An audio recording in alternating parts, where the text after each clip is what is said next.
오늘 함께 봉독한 히브리서 2장 6절에서 8절의 말씀으로 소중한 존재입니다 라는 제목으로 말씀을 나누고자 합니다. 여기 계신 여러분들은 여러분들 스스로 나는 누구라고 생각하십니까? 어떤 존재라고 생각하느냐 이 말이에요. 저도 세상을 살아보면서 뭐 슬픈 일도 당해보고 기쁜 일도 당해보고 어려운 일들도 경험해 봤어요. 근데 우리가 살면서 뭐 기분 좋은 일도 있고 기분 나쁜 일도 있잖아요.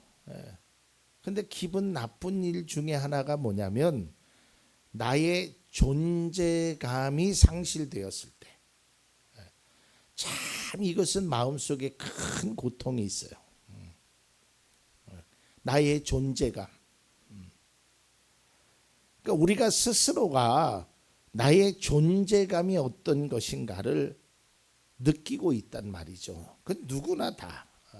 그래서 우리가 가끔 그런 얘기 하잖아요. 나를 무시해? 무시당했을 때의 그 기분은 아주 이루 말할 수 없을 정도로 괴롭죠. 왜냐하면 우리는 다 소중한 존재이기 때문에 그렇습니다. 만일에 여러분들의 자녀가 혹시 누군가에게 무시를 당하고 아니 또 스스로가 자아의 그 상실감 속에 살아가고 있다면 얼마나 속상하겠습니까? 내 자녀가 내 사랑하는 자녀가 스스로가 존재감 없이 때로는 다른 사람들에게 존재감이 상실된 채 살아가고 있다면 그것을 바라보는 부모의 심정이 어떠하겠느냐라는 것이죠. 마찬가지입니다. 믿음의 자녀인 하나님의 자녀들을 하나님이 바라보실 때에 우리는 다 소중한 존재라는 거예요. 그런데 우리 스스로가 그 존재감을 상실한 채 살아가고 있다면 그것을 바라보는 하나님의 심정은 어떠하시겠냐 이거예요.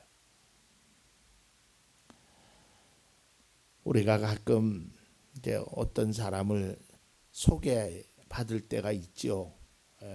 뭐 저도 뭐 장로님을 누군가에게 소개할 때가 있고 안수 집사님을 소개할 때도 있고 뭐 등등의 사람들을 소개할 때 이제 이렇게 소개하지요. 이분은 우리 교회 섬기는 장로님입니다. 안수 집사님입니다. 근데 거기에서 끝이는 것이 아니라 이제 부연 설명을 하게 되죠.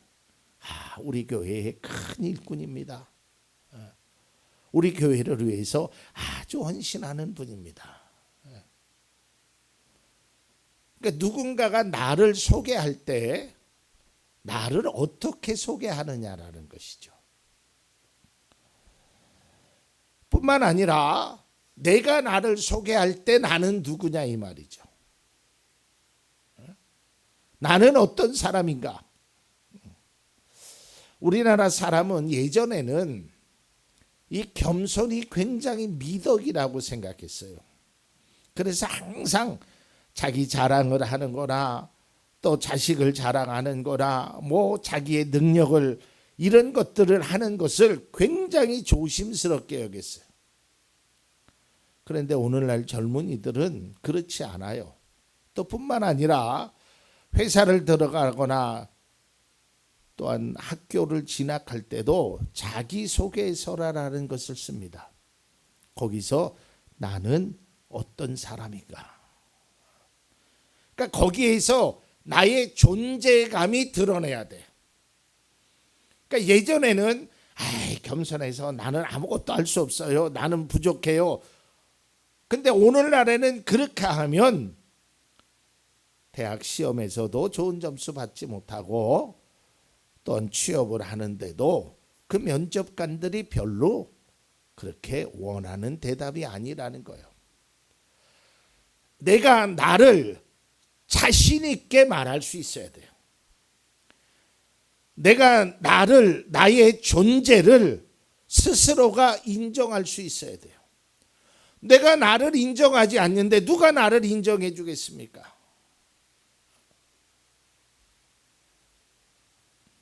내가 어떤 사람이라고 내 스스로가 생각하는 것, 또 다른 사람이 바라봤을 때 저 사람은 정말 이런 사람이라는 좋은 평가를 받을 수 있는 그 존재감이 우리에게 필요하다라는 거예요. 물론 사람들이 나를 어떻게 평가하느냐도 중요하지만 제일 중요한 것은 하나님이 나를 어떠한 사람으로 생각하시느냐라는 것이죠. 하나님은 나를 어떠한 사람으로 생각하느냐라는 거예요. 다시 말해서 나는 하나님께 어떠한 존재인가라는 것이죠. 히브리서 오늘 본문의 말씀을 보면 그 말씀에 대해서 아주 이렇게 설명하고 있는데요. 사실 본문의 말씀은 시편 8편의 시를 인용한 것입니다. 시편 8편 4절을 보면 이렇게 되어 있습니다. 사람이 무엇이기에 주님께서 이렇게까지 생각하여 주시며 사람의 아들이 무엇이기에 주님께서 이렇게까지 돌보아 주십니까? 이 말은 하나님, 내가 누구길래, 내가 어떤 사람이길래, 내가 무엇을 했길래 나를 이렇게 생각해 주십니까? 얼마나 감사한 거예요. 누군가가 나를 생각해 줄 수 있다라는 것, 누군가가 나의 존재감을 드러낼 수 있다라는 것, 참 행복한 거예요.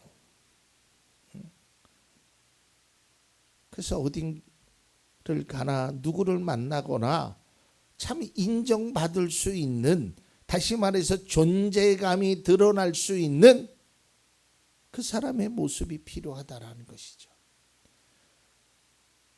그래서 우리의 곁에는 늘 사람들이 모여 있어야 합니다.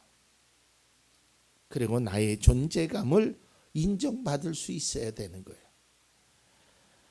오늘 성경은 이야기합니다. 하나님, 내가 무엇을 하였기에 나에게 이렇게 감당할 수 없는 은혜를 주셨습니까? 그런 감사와 감격에 대한 표현이기도 합니다. 오늘 이 말씀은 우리가 신앙생활함에 있어서 매우 중요한 의미를 담고 있습니다. 하나님이 나를 어떻게 생각하실까? 사람이 나를 생각하는 것도 필요하고 중요하지만 하나님이 나를 어떻게 생각하느냐 말이죠. 귀한 존재라는 거예요.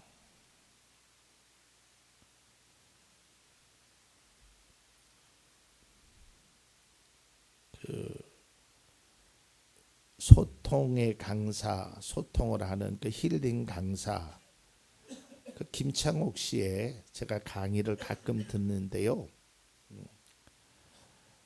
그 어떤 엄마가 이제 거기에다가 사연을 쓴 겁니다. 선생님 어쩌하면 좋아요? 제 아들이 고등학교 1학년인데요. 학원도 보내고 다 했는데 이번에 중간고사에서 수학 성적이 14점을 맞았어요. 어떡할까요? 그런데 나는 그 엄마가 참 대단한 것 같아요. 이제 강사하고 얘기하는 과정에 그런 얘기를 해요. 더 떨어지지는 않겠지요. 그러면서 자기 아들에 대한 무한한 신뢰감을 줘요. 그러면서 이야기하기를 나는 비록 내 자녀가 14점이라는 정말 기가 막히고 황당한 점수, 그것도 학원을 다녔음에도 불구하고 내가 그에게 뒷바라지를 다 해줬음에도 불구하고 그런 점수를 받아왔을 때 비록 충격은 받았지만 그 아이는 내 아들이다. 그래서 실망하지 않겠다는 거예요. 그러면서 그 아이의 존재감을 끝까지 지키려는 그 엄마의 모습과 그 엄마의 모습을 보고 오히려 강사가 그 엄마에게 대단한 엄마라는 그런 대화의 내용을, 여러분 그렇잖아요. 우리가 살다 보면 14점을 받을 때도 있잖아요. 아니 그보다 더 못한 점수를 하나님 앞에 받을 때도 있고 부모에게 받을 때도 있잖아요. 말썽쟁이로 살 때도 있잖아요. 근심과 걱정을 많이 주는 자녀로 살 때도 있잖아요. 그런데 그럼에도 불구하고 하나님은 우리를 소중한 존재라고 말하고 있다라는 거예요. 이걸 그리스도인이 마음에 되새겨야 된다라는 거예요. 우리가 잘 아는 다윗도요, 하나님 앞에 큰 은혜를 받았어요. 다윗이 잘한 점도 있지요. 아주 믿음으로 골리앗과 싸움에서 이긴 적도 있지요. 다윗이 하나님의 성전을 짓기 위해서 애쓴 것도 있죠. 그러나 다윗이 다 잘한 것만은 아니거든요. 우리아의 아내 밧세바도 취했고 우리아를 전쟁에 내보내서 죽음으로 내몰기도 했고요. 하나님이 하지 말라라는 그 일도 많이 했죠. 그런데도 이 다윗에게 하나님은 감당할 수 없는 은혜를 주셨어요. 그리고 그 은혜를 주시겠다고 약속하셨어요. 이때 다윗이 이렇게 고백을 합니다. 역대상 17장 16절에서 17절. 다윗 왕이 성막으로 들어가서 주님 앞에 꿇어앉아 이렇게 기도하였다. 주 하나님, 내가 누구이며 내 집안이 무엇이기에 주님께서 나를 이러한 자리에까지 오르게 해 주셨습니까? 하나님, 그런데도 주님께서는 이것도 오히려 부족하게 여기시고 주님의 종의 집안에 있을 먼 장래일까지 말씀해 주셨습니다. 주 하나님, 주님께서는 나를 존귀하게 만드셨습니다. 여러분 17절 보세요. 16절을 다시 한번 보면 하나님께서 큰 은혜를 주셨죠. 내가 누구이기 간에 나를 왕으로 이러한 귀한 자리에 오르게 해주셨습니까? 근데 17절에 보면 이것도 감사한데 오히려 더 많은 것을 주시겠다고 장래의 일까지 말씀해 주셨고 나를 존귀하게 만들으셨다. 얼마나 귀한 말씀입니까? 그동안도 우리에게 베푸신 하나님의 은혜가 많이 있죠. 그런데 이것도 부족하다라는 거예요. 하나님은 주시겠다라는 것이죠. 여러분, 우리는 제가 늘상 말하지만 하나님의 마음을 다 알 수는 없지만 그 마음 가운데 하나가 바로 부모님의 마음이에요. 때로는 어머님, 때로는 아버님의 마음이에요. 예전에는요, 제가 처가에 1년에 최소한 8번 정도는 갔어요. 1년에 8번 내지 10번. 생신 때, 명절 때 근데 요즘은 1년에 한 번 갈까 말까요. 왜냐하면 그곳에 계신 어머님이 안 계시기 때문에 그래요.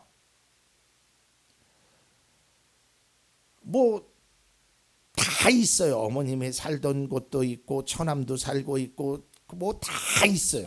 먹을 것도 풍성하고. 근데 허전해요. 그 부모의 그 사랑이 얼마나 귀하다는 것을 나중에 알게 돼요. 그냥 자식이 간다 그러면 주지 못해서 그냥 하루 전날부터 우리 어머님 아주 분주해요. 아침부터 뭐 하시나 보면 요거는 큰딸 거, 요건 작은 딸 거, 요거는 셋째 딸 거, 요건 넷째 딸 거, 또 나가서 밭에 가서 또 요거 싸고 요거 싸고 요거 싸고.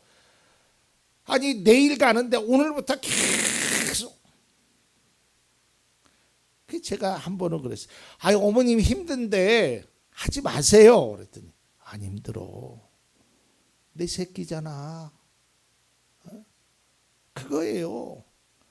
내 새끼한테 주는 거는 힘들지 않단 말이에요. 왜 그러냐면 그 자녀가 부모에게는 세상의 어떤 것보다 소중한 존재이기 때문에 그래요. 나는 안 먹어도, 나는 안 입어도, 나는 안 써도 자녀에게 주고 싶은 것이 손발이 다 닳도록. 제가 저희 장모님 손을 보고 굉장히 마음이 아팠어요. 손가락이 제대로 된 손가락이 하나도 없어요. 다 휘어지고 꺾어지고. 그래도 힘들다고 마다하지 않으셔요. 왜냐하면 그 자녀가 소중하기 때문에. 우리가 다 그렇잖아요. 때로는 내 자녀가 속을 새길 때도 있어요. 마음을 아프게 할 때도 있어요. 나를 알아주지 못하고 괴롭게 할 때도 있어요. 그래도 소중하잖아요. 하나님도 마찬가지예요. 우리가 하나님 앞에 보여주는 모습이 완벽한 사람이 어디 있겠습니까? 때로는 하나님 앞에 죄를 짓고 염치 없이 살아가고 하나님의 마음을 아프게 하고 하나님의 뜻대로 살지 못하는 것이 우리의 모습이란 말이죠. 목회자도 마찬가지예요. 저도 별 수 없는 인간이란 말이에요.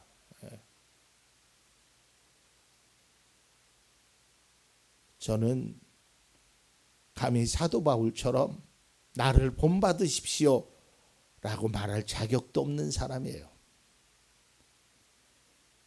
근데 단 한 가지,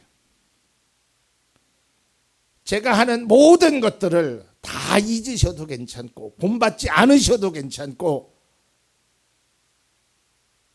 다 모든 것을, 그러나 딱 한 가지 하나님의 말씀만은 들어야 돼요. 이건 제 말이 아니라 성경에 대한 하나님의 말씀이기 때문에 그래요. 제가 어제 한 통의 전화를 받았습니다. 우리 교회도 한두 번 찾아오시고 예배는 드리지 않으셨지만, 그래서 우리 교회 이전에 있을 때 뭐 조그만 벽시계도 하나 사주신 분이었었는데요. 그분이 불자입니다.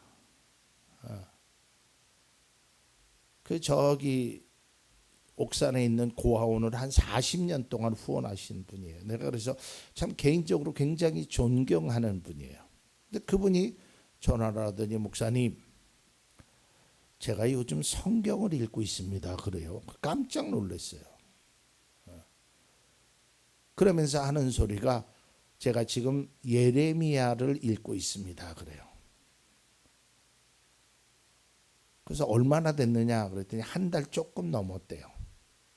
그러면서 8월 말 정도면 신약 성경까지 다 읽을 것 같다고, 그때 목사님을 찾아뵙고 제가 궁금한 점을 물어보겠습니다.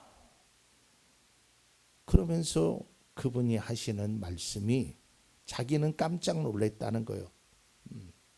자기 친구들 중에 뭐 오랫동안 공직생활 하셨던 분이니까 친구들 중에 교회 다니는 사람들이 많대요. 그러니까 그 사람들에게도 내가 지금 성경을 읽고 내가 1독 적어도 뭐 한 3독 이상은 해보려고 한다 그랬더니 그분들이 하시는 말씀이, 야, 나는 교회를 20년 다녔는데 성경을 한 번도 끝까지 읽어본 적이 없다 그러더래요.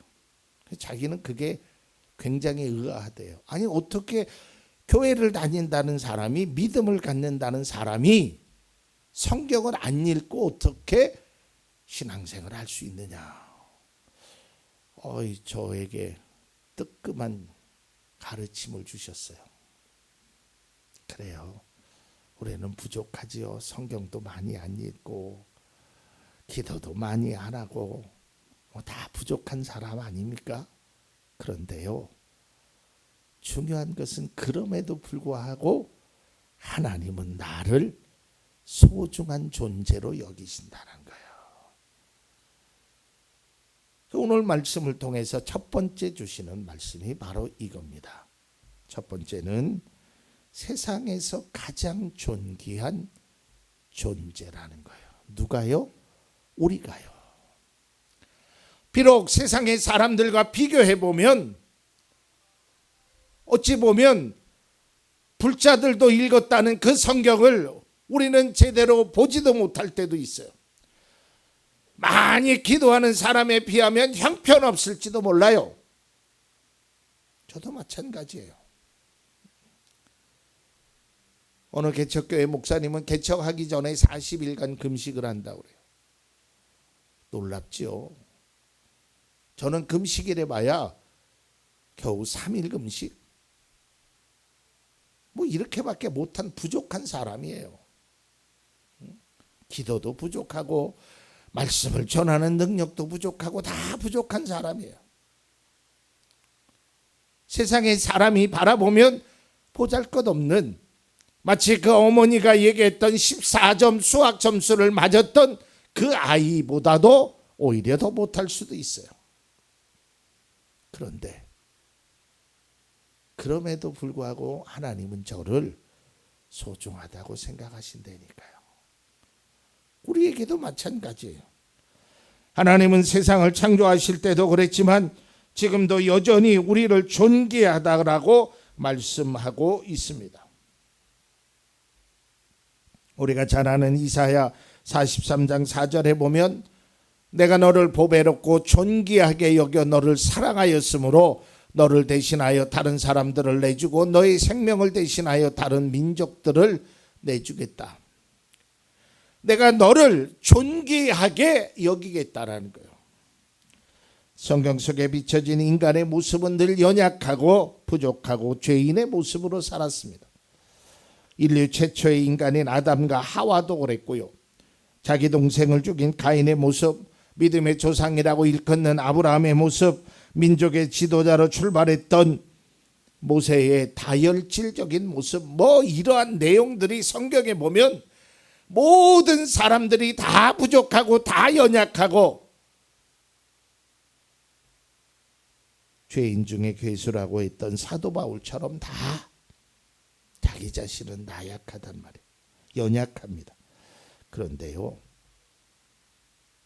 그럼에도 불구하고 하나님이 그들을 소중하다고 여기시고 우리에게 소중한 존재임을 말하고 있습니다. 그리고 두 번째는 또 이렇게 말씀합니다. 주께서 기억하시고 돌보시는 존재이다. 요즘 제가 성경을 읽으면서 기억하신다는 말이 참 많이 마음에 와닿아요. 누군가를 기억한다라는 것, 이게 참 좋은 거거든요. 히브리서 2장 6절 본문을 봅니다. 어떤 이가 성경 어디에서 이렇게 증언하였습니다. 사람이 무엇이기에 주님께서 그를 기억하여 주시며 인자가 무엇이기에 주님께서 그를 돌보아 주십니까? 하나님이 나를 기억해 준다라는 거예요. 하나님께서 우리를 가장 존귀한 존재로 여기실 뿐만 아니라 기억하여 주시고 돌봐 주신다는 거예요. 이게 얼마나 귀한 거란 말이에요. 여기서 기억한다라는 뜻은 마음에 두고 염두에 둔다라는 거예요. 그러니까 하나님은 믿음의 사람들을 늘 마음에 둔다라는 거예요. 마음속에 비중에 차지하는 거예요.